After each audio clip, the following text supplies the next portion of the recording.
So I think for me, my biggest issue when I lost my dad was that I didn't really want to burden my mom, because it's easy to see it now, but when I was younger, I didn't want her to feel like I was upset or burdening her. So I did not share my emotions. I didn't really share with anyone how I was feeling.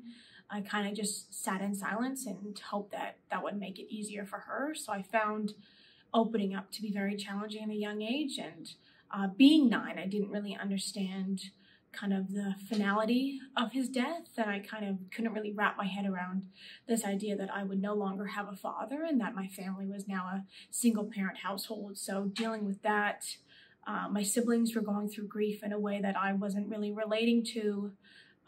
And then came the challenge of school.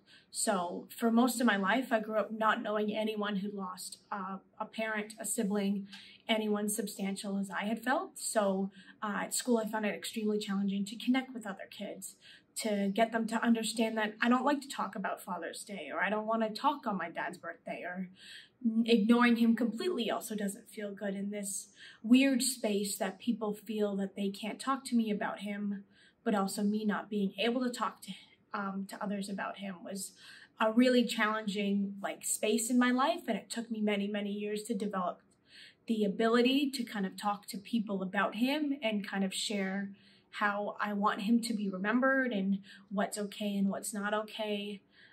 So that kind of space, and then learning what it's like now to have a loss during occasions like Christmas and his birthday. What would those emotions be? And I find that it's been 13 years now, that each year kind of brings its own challenges, and that each year I may feel like, okay, I got my head on my shoulders, I'm pretty okay, I'm doing well, I have a lot going on, that grief still knocks me down to my core still recently. And every year it's kind of adapting and changing to that, and learning that grief is not just who I am, and it's I grow around it and through it, and not just get through it. So it was kind of figuring out that sort of stuff was challenging to say the least, but yeah.